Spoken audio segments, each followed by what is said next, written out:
What's your biggest fear when it comes to professional development? That it's not going to work? That it might not be completely applicable? Let's be honest, your real fear is that your teachers are going to hate the professional development you put together. Like at Magnify Learning, we do a 3-day training, and it's like, what if it's awful for 3 days? Well, we've got a system where it's not awful. Like, teachers love our training. So I'm going to take this video around Train the Expert to help you figure out how you pick professional development that's really awesome, that your teachers will love, because that's obviously step one. If the content might be great, but if your teachers aren't involved and they're not excited about it, it just doesn't matter.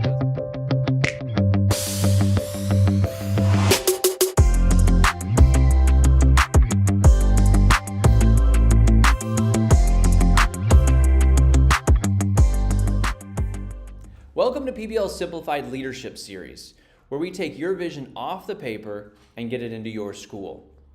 I'm going to take leadership topics from education, business, and sports and dissect those so that you can become the great leader that your school needs you to be.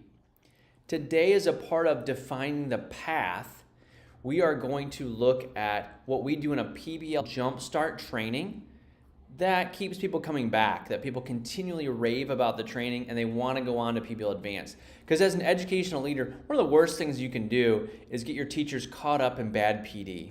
And you probably know within about 5 or 10 minutes if it's going to be a really long day or a long 3 days. Because really your professional development needs to be multi-day. If you look at the research, you need an awful lot of hours to really change behavior and mindsets. So one-off just isn't going to work. And that's why we don't do them here at Magnify Learning. But what are the 3 keys to a PBL Jumpstart that make it engaging for your teachers? Here's what they are. The first one is culture building. Within any professional development, you need to be doing culture building with your staff. You're not always together. You're not always in person. So when you are, you need to protect that time. So in a PBL Jumpstart, we always run protocols that get people working together. Is that intrinsically in project-based learning? I think it'd be fair to say that it is. We really try to work out the process of project-based learning in our trainings so your teachers can feel it, so then they can help understand what their learners are going through.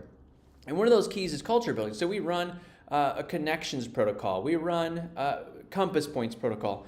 We specifically take time to do them. And you say, well, we've only got so much time. How come we're not talking about PBL and giving examples and giving you the resources and doing that? Well, we do that work, but we also, in project-based learning, the culture is that you're empowered to do the work. We're not making you do it. So culture building is a huge piece. And I think that's one of the reasons we're so successful is that we bring in culture building to the very first workshop we do with your staff, that PBL Jumpstart that gets you moving. Culture building is number one. The second idea that creates great professional development is that the work is immediately applicable to your teachers.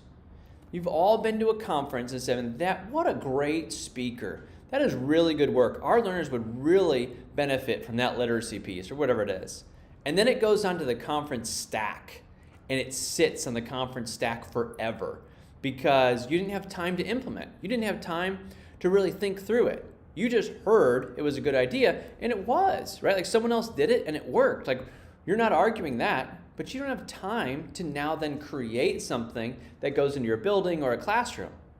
So the second thing that we do at Magnify Learning with the PBL Jumpstart is your staff builds out a PBL unit in their grade level and their content area.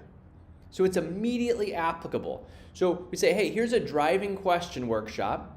You go, you run that driving question workshop, and then you create your own driving question. So the 30 people that are in the room are all engaged because the work matters to them right now, not some other time, not they take it back and then they can figure it out right now, immediately.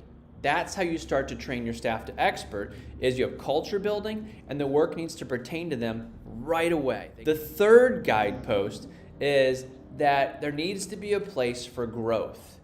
If you can learn everything there is in 3 days, that's great. But when you're looking at project-based learning, it's just not that simple. You're looking at an instructional model. You're looking at a mindset change. This is something that happens over time, over years.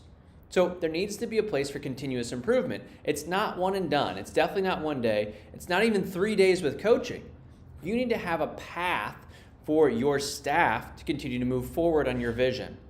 So we've got a PBL Advanced, we've got a PBL certification so that you can train to expert, right? You have your own local expert. And some people will take that path and some people won't. That's okay. Not everybody's going to be certified, but you need to have a place for growth so that every single teacher can continue to grow. So that's where we put in that PBL Advanced step and then another PBL certification step if people want to go even farther, because people want to grow.